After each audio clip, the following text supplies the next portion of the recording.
Neighbors ruin girl's birthday, dad gets even. The tears streaming down his daughter's face immediately struck a nerve.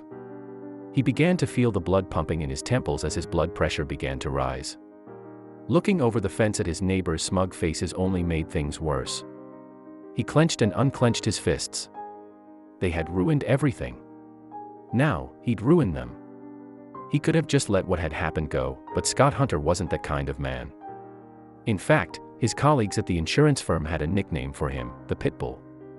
Once Scott got his teeth into something, he'd never let go. So when he saw his 8-year-old princess in tears on her own birthday, he knew he had to do everything in his power to make things right, and God help the people who had crossed him. All Scott and his wife had wanted to do was throw their young daughter a small party. When Nina decorated their yard cheerfully with balloons and inflated the bounce house, she never anticipated that there would be a problem. The day in question turned out to be the worst of young Evie's life. Her parents had worked hard to make sure she had a memorable birthday, but Evie would remember it for all the wrong reasons. Scott and Nina had been living in their home in the suburbs for 4 years. Unfortunately, there was nothing they could do about the nasty elderly couple living next door. They had squabbles about the noise their daughter made when she played with friends in the yard, the smoke that wafted over their fence from their barbecue, and any other petty reason the neighbors could find to complain about. For months, Scott and Nina had tried to keep the peace. But the neighbors were about to cross a line. The day of Evie's 8th birthday started on the right note. The weather was perfect, the little girl was excited about her party, and Scott was in good spirits. He mowed the lawn, inflated the kiddie pool, and set up the bounce house. The kids and their parents began to show up. Scott fired up the barbecue while Nina set out the snacks. Nobody noticed 2 pairs of angry eyes peering over the back fence. "Hey, Scott," the miserable old man bellowed, "we are trying to enjoy our porch, so tell your sprogs to shut up." "They are children, Bernard, it's a party," Scott said, clenching his jaw and turning around. He continued to work the grill as the children splashed happily in the pool, but he should have known that his rude neighbor wouldn't leave it at that.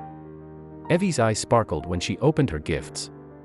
For some reason, her favorite present was the large inflatable ball that her grandma had bought her. All the kids clamored to play with it, bouncing it to each other and kicking it against the fence. When someone accidentally kicked it too high and it bounced into the neighbor's yard, nobody could have anticipated what would happen next. Bernard's wife went over and scooped it up. She held the ball in her hands for a few seconds while the kids waited. Everyone expected her to simply toss it back. "Please throw it over," Evie pleaded. Instead, she handed it to her husband. He made sure everyone was looking while he fetched a screwdriver from the garden shed. Bernard kept unbroken eye contact with Scott. Then, a satisfied expression came over his face as he slowly and deliberately stabbed the ball. Then, the malicious man clumsily squashed it up with his hands and throttled all the air out of it. Scott was incredulous. Evie screeched. The old man seemed to get so much pleasure out of causing the little girl's tears, and he wasn't finished yet. Evie cried and cried, but eventually, her mom managed to placate her. Nina just wanted the party to continue as if nothing had happened, but Scott was seeing red. As the day drew on, he grew angrier and angrier. If the neighbors enjoyed their porch so much, he'd make sure they never enjoyed it again. Scott had never been so angry in his life. He wasn't about to just let it go. They had ruined his little girl's birthday, now they would have to live with the consequences. His plan was simple. He could see the neighbor's porch from his yard. Every time the miserable old couple came outside, he was ready. Scott thought carefully about all the ways he could make his insufferable neighbors' lives a living hell. He thought about everything from poisoning their lawn to other, more harmful measures.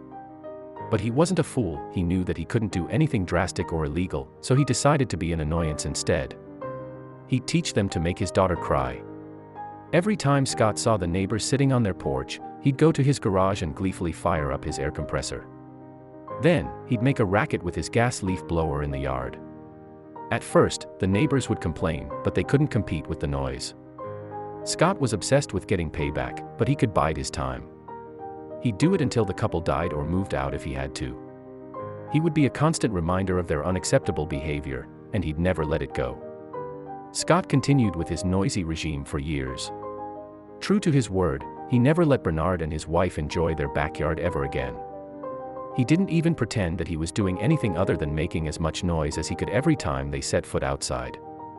And, every time, he'd drive those miserable neighbors right back inside.